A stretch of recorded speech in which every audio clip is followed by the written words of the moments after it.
Come along as we transform my dining room into a beautiful tea party for my sister's baby shower. If you're new here, I'm Lena. This is Flipping Gorgeous. I'm currently setting up my dining room for a tea party that I'm hosting at the house this weekend. And something, if you don't already know this about me, is I love hosting things. Like I host all the holidays, the birthday parties, the baby showers, a wedding. I'll host it all. I love it. It energizes me. It's so much fun. I can plan a party in like 2 days because it's something I'm passionate about. But I can imagine that if you're not passionate about it, something like this can feel super stressful. So I'm curious, hosting, is that super fun for you or super stressful? My sister is expecting her second baby, and while we hosted her original baby shower, I wanted to make sure we were doing something for her next little boy as well, and just to celebrate her. So since she is a boy mom, we were thinking we needed to do something really girly, and a tea party felt perfect. Because my dining room is a rectangular shape, we decided we needed to bring in round tables so that everyone could sit comfortably together. We used 2 tables and ended up having 14 guests. I ordered these just from a local place. I've kind of collected quite the amount of china over the years, and these are all thrifted pieces or pieces that have been handed down to me.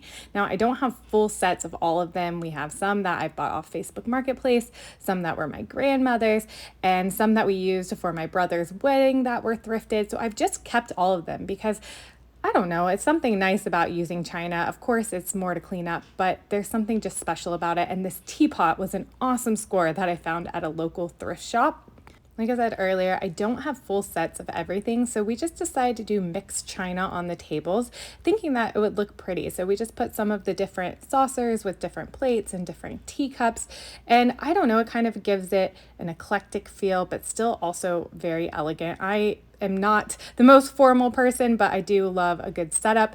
My sister had this idea to tie the napkins that we ordered, these are just from Amazon, onto the teacups. She's super creative and super crafty. I was just gonna roll the silverware up in them, and she's like, let's tie little bows on the edges. Now, she had to take this part on because I definitely can't do this, and it just reminds me that I think I am crafty, and then she comes and has some crazy idea. Like one year, it was Christmas time, and I had wrapped my presents so beautifully, and I was so proud of them, and I surely thought everyone was going to be blown away. And then she came downstairs with her presents, and she had wrapped fresh cinnamon into the bows. And I remember just thinking, I'm giving up at this point.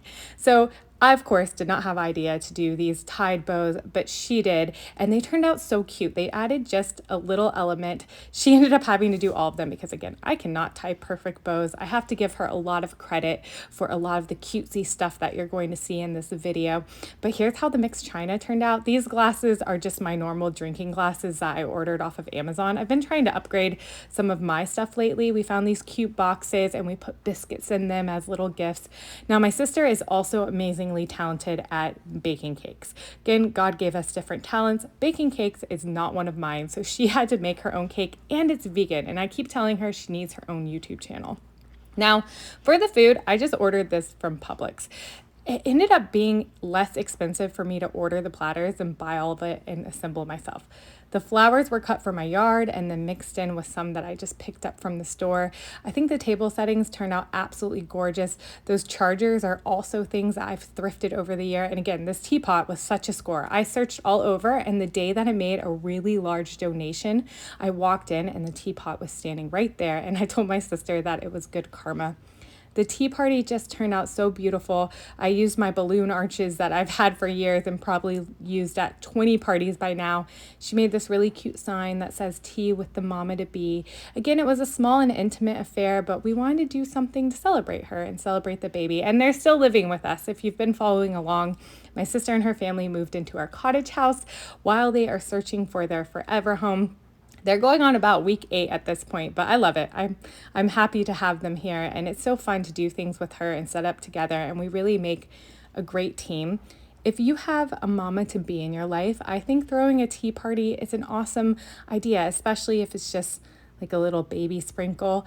But again, we totally transformed my dining room into what looks like a tea house for a fraction of the cost of hosting it at one of the little tea houses. And we weren't on anybody's timetable. Everyone had an amazing time. Our guests stayed for hours. Everyone ate. The mama looked beautiful and was glowing and felt very loved. So thanks for watching. If you liked this video, check out some of the other things that I've hosted, like my brother's wedding and some of just the other fun things that we do around here. I'll catch you on the next video. Thanks, and be sure to share this with somebody who might be throwing a party sometime soon.